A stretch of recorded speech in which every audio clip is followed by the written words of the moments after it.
When we talk about polka, Pete, are we talking about something that's similar to the chicken dance? You know, Well, Simon, if you're dancing with coins, maybe. But no, this is the currency of the Kingdom of Poland. Oh, okay.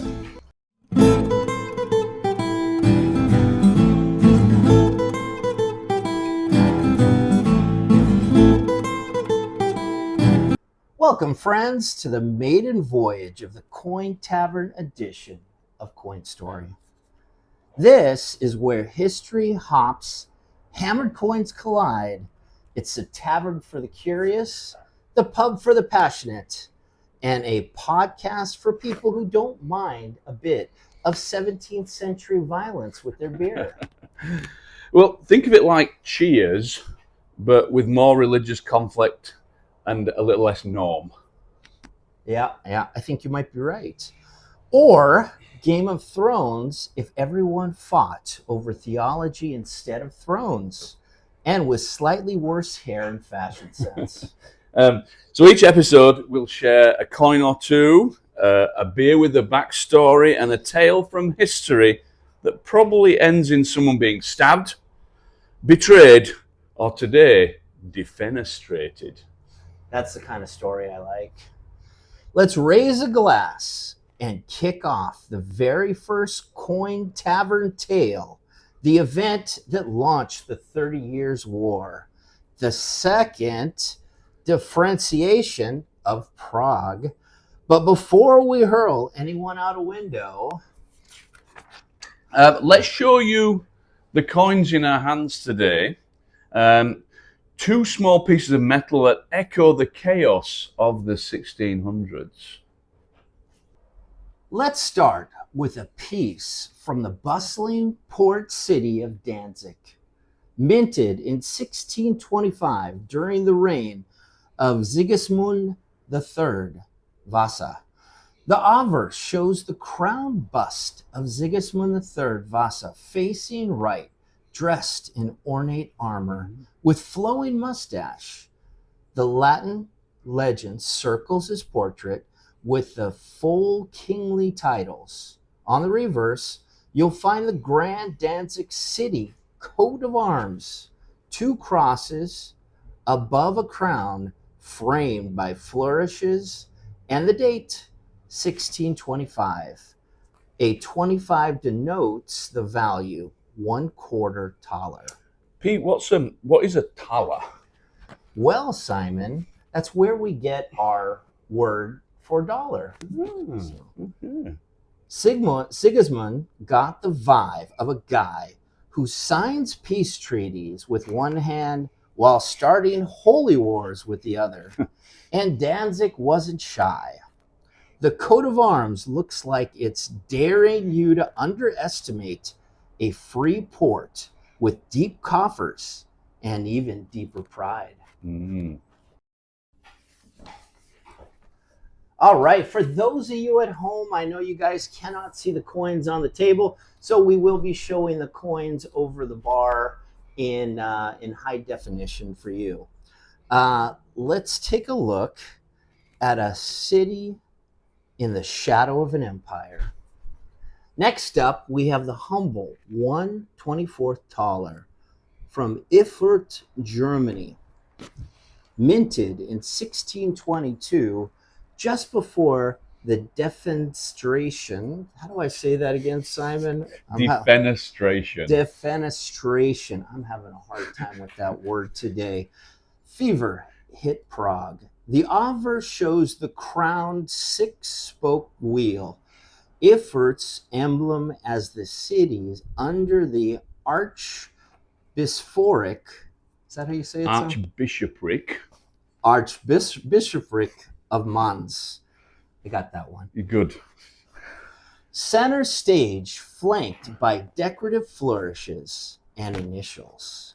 On the reverse, a bold Latin inscription, Moneta Nova Erfurtis, which means new coin of Erfurt. 1622. Wraps around the rim. It's straightforward, serious, and screams, I belong to someone important. The compact statement of the city pride and ecclesiastical pressure was effort's way of saying, we're still minting while the empire trembles. Oh. First up from the German states, this is a 3 Pfennig coin from Lippe de Molt, struck sometime between 1644 and 1669. On the obverse, a lovely rose emblem, symbol of the ruling house of Lippe, sits at the center, framed by the title and the reigning count and date. On the reverse, you'll see the denomination 3 Pfund, surrounded by a beaded ring and the Mint City inscription, often abbreviated. You can see the letter M surrounding the 3. Mm-hmm. A modest coin from a tiny state, minted while the 30 Years' War was hammering its way across Central Europe. The sheer number and variety of coins in this period really reflects the complex patchwork of kingdoms, principalities, duchies, and city-states that existed within the Holy Roman Empire. Simon, was the Holy Roman Empire Roman? And was it holy? Well, and was it an empire? Well, that's all points of arguable. It was, I mean, it was pretty big. I mean, it encompasses what is today most of modern Germany. It has its origins in the territories that were conquered by Charlemagne, and who's the great king of the Franks, and he was, of course, crowned Holy Roman Emperor by one of the popes. So it sort of, is it Roman? Well, they kind of claimed like that they were the new Caesars, the new emperors. Was it an empire? Not quite, but as we're going to see, it was kind of holy because there was a lot of religious conflict going on within this empire eventually. So we got the holy part. We've definitely got the holy part. But it didn't extend from England to Syria like no, I mean like the real Roman No, Empire. no, I mean at its greatest, it's basically going from the Baltic Sea basically down to the Italian Alps. Okay. I mean, and with some of Hungary and the Czech Republic thrown in. I mean, pretty big empire. I don't know. So we could call it a mini empire. Maybe holy mini empire. Holy mini empire. Yeah. Perfect. Next up, a striking 3 polka from the Kingdom of Poland, minted in 1623 under King Sigismund III of Vasa. When we talk about polka, Pete, are we talking about something that's similar to the chicken dance? Well, Simon, if you're dancing with coins, maybe. But no, this is the currency of the Kingdom of Poland. Oh, okay. So on the obverse, we have a bold crowned eagle, Poland's national symbol, holding the royal orb, and the inscription shouts out, Sigismund III. On the reverse, you'll see the triple coat of arms, Poland, Lithuania, and Sweden, all ruled by the Vasa dynasty, along with the date 1623 and the large 3 for the denomination. A coin from a kingdom with 1 foot in the east and 1 in the west, and both tangled up in a swirling mess of religious politics. And this is really going to become a major headache for Poland in later centuries. It's going to get tough for the Poles, Pete. Yeah, I feel it. I feel it coming. On May 23rd, 1618, in the city of Prague, 2 Catholic representatives of the Holy Roman Emperor, Matthias, were about to strike the match that would unleash a firestorm of war and destruction engulfing Central Europe for the next 30 years. And we're not talking about bad gas. 2 Habsburg-appointed officials, Jaroslav Borita and Willem Slavata, and their secretary, Philippe Fabricius, faced an angry assembly of Protestant leaders at Prague's Hradčany Castle. The Protestant nobles accused the officials of violating the Letter of Majesty, a 1609 decree granting religious freedom to Bohemian Protestants, and they started closing the Protestant churches and persecuting Protestant reformers. Simon, these Bohemians, were they a bunch of hippies? Not really, no. They were the first real type of Protestants. They really rejected the power of the papacy, and they were focused on developing their own church and their own authority. And this has gone back, a few hundred years actually. So they weren't involved in drum circles? There were no poetry. No, it was mostly reading the Bible. Okay. Yeah. Ah, Not very hippie-ish, I'm afraid. Protestant leader Count Jindřich Matthias Thurn declared the officials enemies of the faith and demanded immediate judgment. When Barita and Slavata refused to retract their actions, the meeting quickly descended into fury and chaos. It's a lot of anger, son. A lot of anger, a lot of religious anger. A large crowd had followed the Protestant nobles to Hradčany Castle. They poured inside onto the upper floors, cornering Barita, Slavata, and Fabricius in a tower chamber. Wow. Shouting at, threatening, and then grabbing the officials, they threw Barita out of the window first. Yes.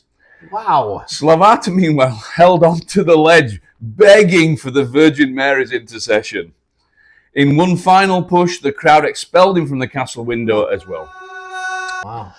Only the deputy secretary remained. Shaking with fear, he clung to the prominent Protestant nobleman, Joachim von Schlick, for protection. The Schlicker. The Schlicker man, yes. But the defenestrators, as they would come to be called, peeled Fabricius off Schlick and tossed him out the window too. Oh my goodness. How is this going to end up? You think they're going to survive? Ooh, shall we find out? Yeah. Okay. But when two of the Protestant crowd leaned out of the window to heap more insults down upon their hated Catholic oppressors, what they saw left them baffled and bewildered. Barita and Slavata were alive and had survived this 65-foot fall. It's a miracle, Simon. I know.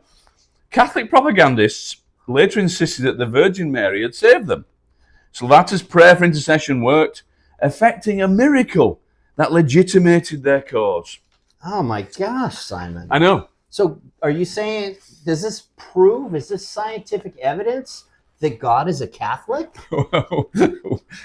Or is that too far? Well, it is if you're a Catholic, it's not if you're a Protestant. Oh, you see, at the time, right, Protestant pamphleteers, they, on the other hand, noted that a pile of trash and human excrement directly below the window had broken their fall. Oh, so it was holy poop? You could say that. Oh, interesting. All three men survived, with Fabricius fleeing the scene and Martinique and Slavata taking refuge in nearby homes. A saintly intercession or fortuitous pile of shit. Whatever the reason for their miraculous survival, the violent rejection of Habsburg authority transformed a local dispute into what would become one of the most destructive wars in European history. The act of defenestration signaled open rebellion against Catholic Habsburg rule and set the stage for Europe's descent into the 30 Years' War. Wow, Simon. Hey, I just want you to know, being a German Protestant and you being an English Catholic, yes, I would never throw you out a window, my friend. Thank you very much, Pete. That's really nice of you. But if we ever go to Hradčany Castle in Prague, maybe we could recreate it. That would be fun. Just for fun. That would be fun. Yeah. I would need a lot of poo though. I'm a heavy guy. Yeah, but you're throwing me because I'm the Catholic. Oh yeah. But I'd want to try it too. Come on. By the way, if nobody's not familiar with the word defenestration, it actually means to throw a human being out of a window. Huh. Very interesting. I never would have known that word until I looked it up. And I can barely say it now. It's a great word for any history classroom. Next time on the Coin Tavern, 30 Years War, we have war, starvation, cannibalism, and some delightful beer tasting. We hope you join us for our part 2 of the 30 Years War. Welcome to Coin Story. I'm Pete. Coin Story focuses on the history of a single coin. Coins move through the ages from hand to hand and from decade to century. These coins represent the work and culture of the people that own them. Every coin has a story to tell if you're patient enough to listen. Take a little time out of your day and join me for a walk back in time.